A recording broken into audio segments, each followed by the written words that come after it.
C'est une grande importance pour vous, la victoire? Pas tellement, non. Jamais je n'étais trop ambitieux. À mes débuts de coureur cycliste, je me contentais d'une 5e place, d'une 6e place, éventuellement d'une 2e place. J'étais toujours très satisfait de mon sort. Il m'a manqué beaucoup d'ambition.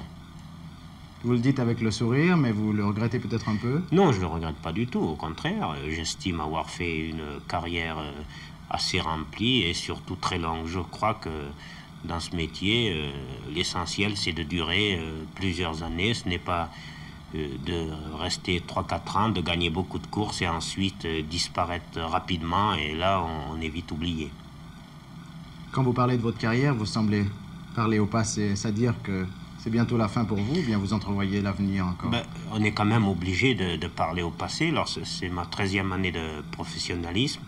Je sais très bien que ça ne va pas durer éternellement. Je ne sais pas si je vais encore continuer 2 ans, 3 ans. Ceci, ça sera en fonction de ma santé, de ma condition physique. Mais dès l'instant où j'aurai du mal à me maintenir au sein du peloton, à ne plus pouvoir suivre comme je le fais actuellement, certainement je raccrocherai.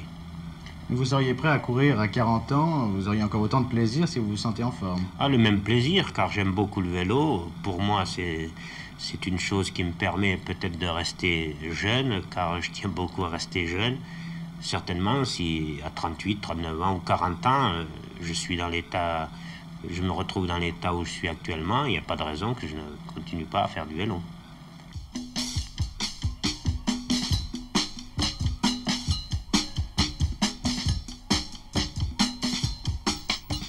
Raymond Poulidor, la fausse légende. Qualifié d'éternel second, il compte en effet à son palmarès 50 secondes places et 110 victoires.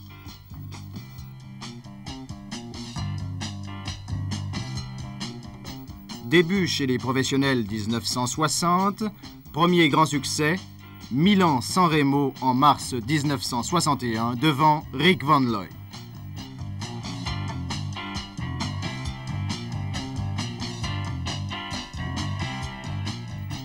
Outre la Vuelta, le Dauphiné, les 6 provinces, Paris-Nice cette année devant Merckx, il remporta la Flèche Wallonne en 1963.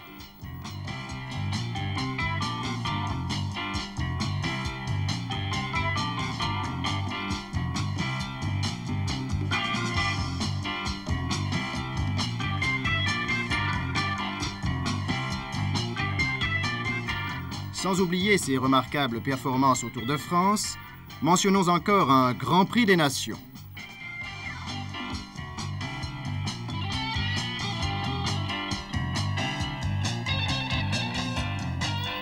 Mais pour les non-sportifs, ces victoires importent peu. Une certaine malchance, son âge avancé, son courage, autant de facteurs qui font de Poupou un personnage populaire dans tous les milieux.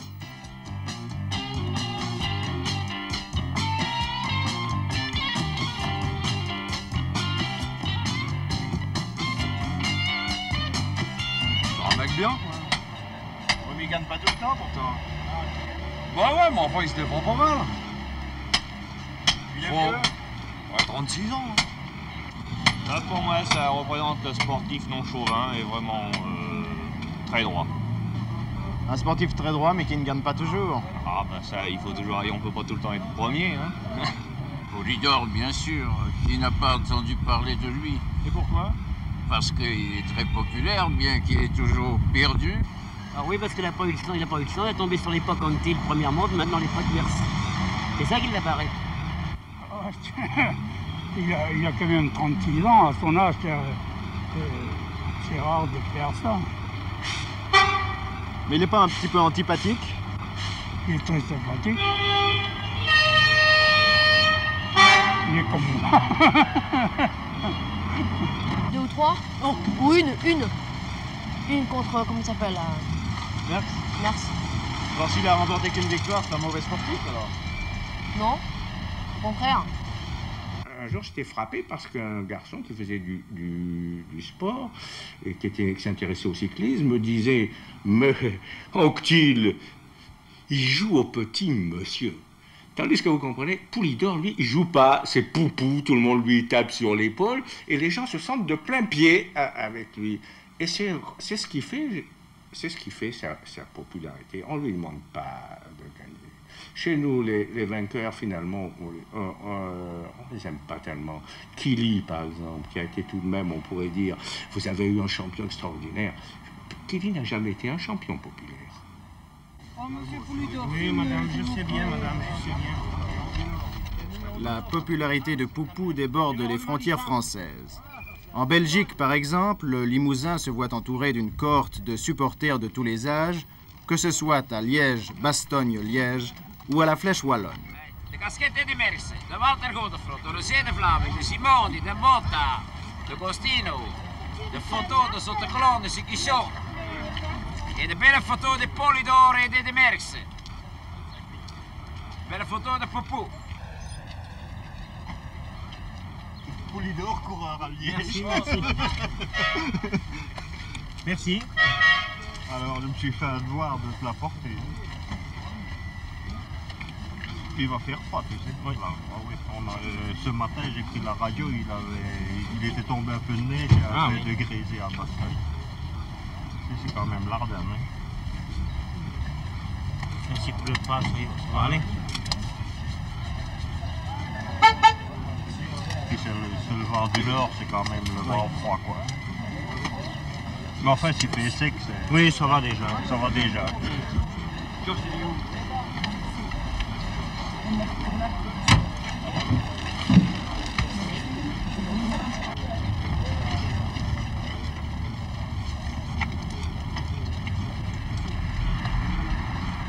Il s'identifie à lui. Pourquoi? Parce qu'on a toujours l'impression, nous les Français, d'abord qu'on est ou trahi ou qu'on n'a pas de chance. Si vous regardez les journaux sportifs en France, c'est assez étonnant.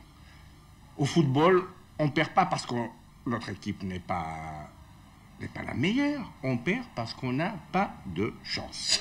Quand on lit les pages sportives du lundi, vous trouverez 4 fois, 5 fois, 6 fois dans les titres, le titre « Malchance », on n'a pas eu de chance, on n'a pas eu de chance, on n'a pas eu de chance. Mais loin de nous irriter, en France, on trouve ça naturel et au contraire, on s'identifie à ces gens-là. Par conséquent, si Poulidor perd aux yeux des Français, c'est pas parce qu'il est moins fort que les autres, c'est parce qu'il y a des on, des ils, des impondérables qui font que le sort s'acharne sur ce pauvre Poulidor. Maintenant, il y a un autre phénomène qui joue, je crois, hein, tout ça c'est subjectif, hein, c'est moi qui vous le dis, je crois qu'il y a un autre phénomène qui joue, c'est auprès des femmes, il est populaire auprès des femmes, parce qu'il y a le complexe maternel qui joue. Un vainqueur, bon il est vainqueur, tant mieux pour lui, il a gagné. Mais quelqu'un qui a failli gagner, qui arrive seconde, eh bien, les femmes s'identifient. Elles ont besoin de serrer dans leurs bras un enfant, de protéger. Donc, Poulidor, pour elle, c'est un garçon qui a besoin d'être protégé. On n'a pas besoin de protéger Anquetil, par exemple. Ce besoin de protection et d'identification dépasse une nouvelle fois les frontières françaises. Lors de Liège-Bastogne-Liège, course malheureuse pour notre vedette, de nombreux spectateurs belges vinrent encourager Poupou. Il est toujours correct, aimable avec ses admirateurs, toujours un peu souriant, mais je trouve un champion, il est deuxième, je suis d'accord, parce qu'il faut en convenir que M. Merckx est très très fort, n'est-ce pas? Aussi bien pour M. Poulidor que pour tous les autres. Parce que quand M. Merckx est dans sa splendeur, les autres coureurs sont toujours barrés. Alors je crois que c'est quand même pas agréable de faire une course dans ce genre-là. Si on sait le gagnant avant le départ, la course n'a plus de charme. Alors j'en ai une plus grande joie quand M. Poulidor arrive le premier. Et je préfère le voir le dernier, dans un sprint par exemple, que de se voir tirailler les maillots pour gagner une place. Ça, je ne trouve pas ça, ce n'est pas chic. Et vous avez fait beaucoup de kilomètres pour voir Poulidor. Vous êtes allé jusqu'en Espagne ou jusqu'en France, par exemple? Non, pas en Espagne, mais l'Aubisque. J'étais à 5 h du matin. Je partais à 4 h du matin de la station où j'étais. J'étais là-bas à 5 h pour le voir passer à 4 h de l'après-midi. Et vous l'avez vu durant combien de temps? Oh, monsieur, le temps de tourner la tête et de crier « Allez, Poulidor !» et c'était fini.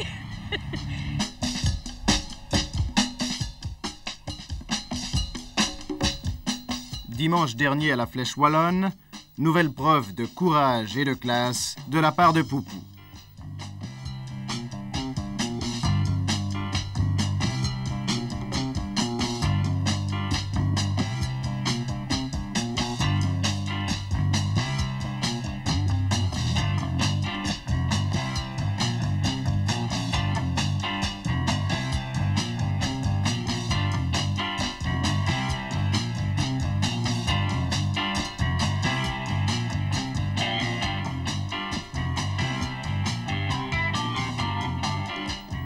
Premier devant Merckx à Paris-Nice, il termina dimanche second, battu au sprint par le super champion. Il se serait classé 20e ou 30e, sa popularité à l'arrivée eût été aussi grande. Poulidor a un petit oiseau dans la tête, un petit oiseau du Limousin. Non, il a une grande et une vraie gentillesse, ça je le répète. Alors, évidemment, le public le sent, ça. Par exemple, on reproche à beaucoup de champions de ne pas sourire. Lui, il sait sourire. C'était à l'arrivée de Paris-Nice, il était bouleversé de joie, lui. Et vous pensez que c'est le seul élément qui fait sa popularité? Oh bah, évidemment, sa longue carrière. Non, ça ne veut pas dire, là, on a toujours traité Poulidor d'éternel malchanceux ou d'éternel second. Pour qui connaît le cyclisme, il n'a pas toujours été l'éternel second ni l'éternel malchanceux. Ça me fait très plaisir lorsqu'on m'appelle Poupou. Évidemment, quelquefois, on pourrait être gêné, mais c'est le public qui a choisi ce nom, alors je l'accepte volontiers. Mais ça ne signifie pas précisément celui qui perd et qui accepte la défaite? Ben, évidemment, on pourrait en retirer de ce Poupou comme une plainte, c'est-à-dire que le public me plaint un peu de tous mes échecs, de mes secondes places. Mais lorsque je gagne aussi, je reste Poupou la même chose. Et vous pensez que si vous aviez gagné plus de courses, vous seriez aussi populaire, vous seriez aussi aimé du public? Ben, je pense que oui, car c'est une chose qui s'explique difficilement. Je n'ai rien fait pour acquérir cette popularité, elle est venue d'elle-même. C'est un phénomène que je ne m'explique pas moi-même. Quelle est votre devise dans la vie? Ben, ma devise dans la vie, c'est de rester jeune. De rester caché aussi?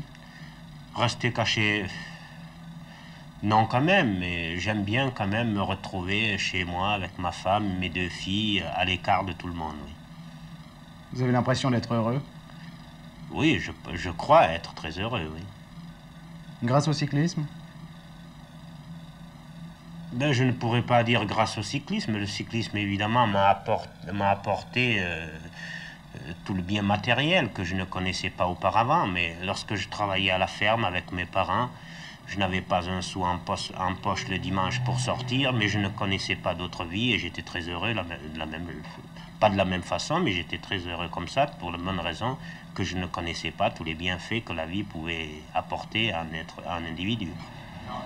Mon caractère n'a pas du tout changé, ni mon esprit de vivre et de penser. J'ai gardé toujours les mêmes idées. C'est une belle course, là. Je crois que le père Élie serait né ici, il n'aurait jamais couru en vélo. Hein? Si t'étais né, t'aurais jamais monté en vélo. En tout cas, t'aurais mieux fait d'aller autour de Belgique. Hein. Tu m'aurais épargné quelque chose que, franchement, je me serais bien passé de traîner. Ses ambitions ont disparu après Paris-Roubaix. J'ai essayé de joindre pendant guerre, je suis un vicieux quand même. Mais ça répondait pas, je suis embarqué dans cette galère, la Perala. Oui, je l'ai dit, il aurait fait 100 km. C'est Poulidor qui va attaquer. Non, qui c'est qui avait attaqué? Il y en a un qui a attaqué. J'étais pas là. Il y a toujours quelqu'un. T'étais pas là, toi? L'an dernier? Non, il y a 2 ans. Ah, peut-être bien, si.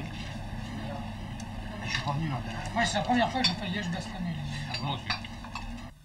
Les idoles, les records, c'est pas tellement à ça que je pense quand on prononce le nom de Poulidor. Je pense plutôt au courage, à la persévérance et peut-être aussi à la fausse réputation.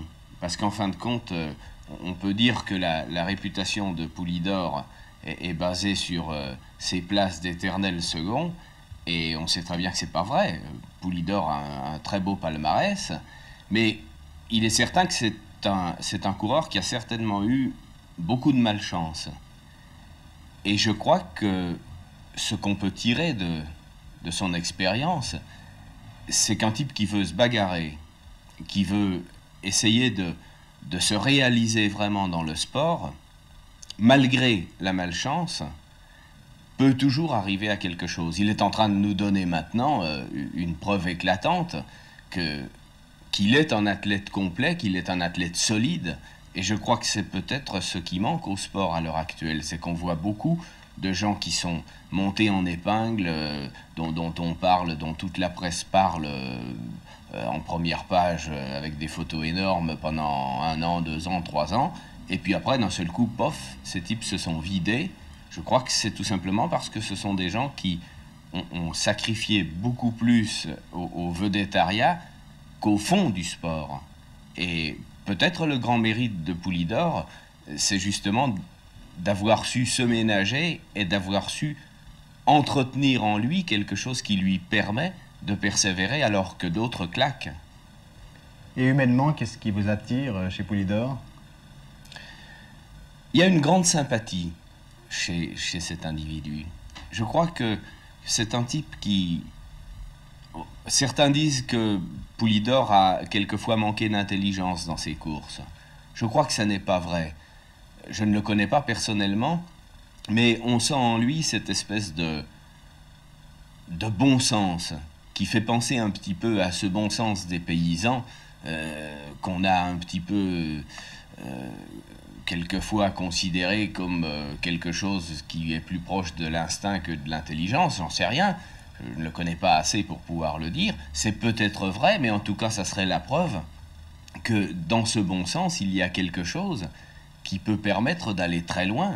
Et moi, je pense que, en fin de compte, Poulidor est un type très rusé et qui cache très bien sa ruse.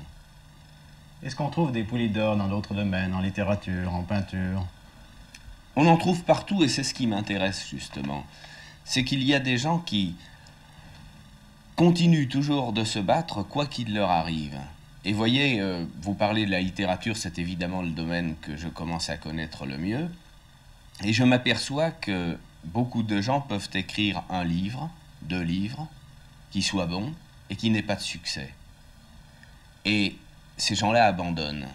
C'est qu'ils n'ont pas, au fond d'eux, un véritable écrivain. Car je crois que si on est vraiment écrivain, on continue d'écrire. On continue parce qu'on a quelque chose à dire. Et je pense que si Poulidor a continué le cyclisme, c'est pas seulement parce qu'il était attiré par les victoires, par son palmarès qu'il voulait augmenter, ou par l'argent, puisqu'il est sportif professionnel. Mais je pense tout simplement que c'est parce qu'il avait en lui un besoin profond de s'exprimer et que le cyclisme est son moyen d'expression, comme la littérature est le mien, comme la danse ou la peinture sont des moyens d'expression pour d'autres.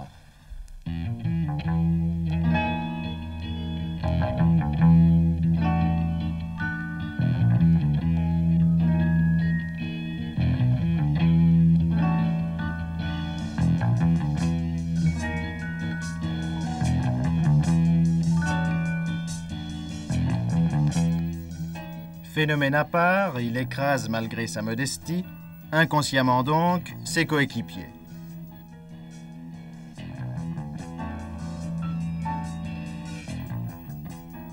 Poulidor est-il anachronique? Poupou s'arrêtera-t-il un jour de pédaler? Retrouvera-t-on alors un autre cycliste sachant rester avant tout fidèle à son personnage? Des questions que l'on se pose sans parvenir à y répondre.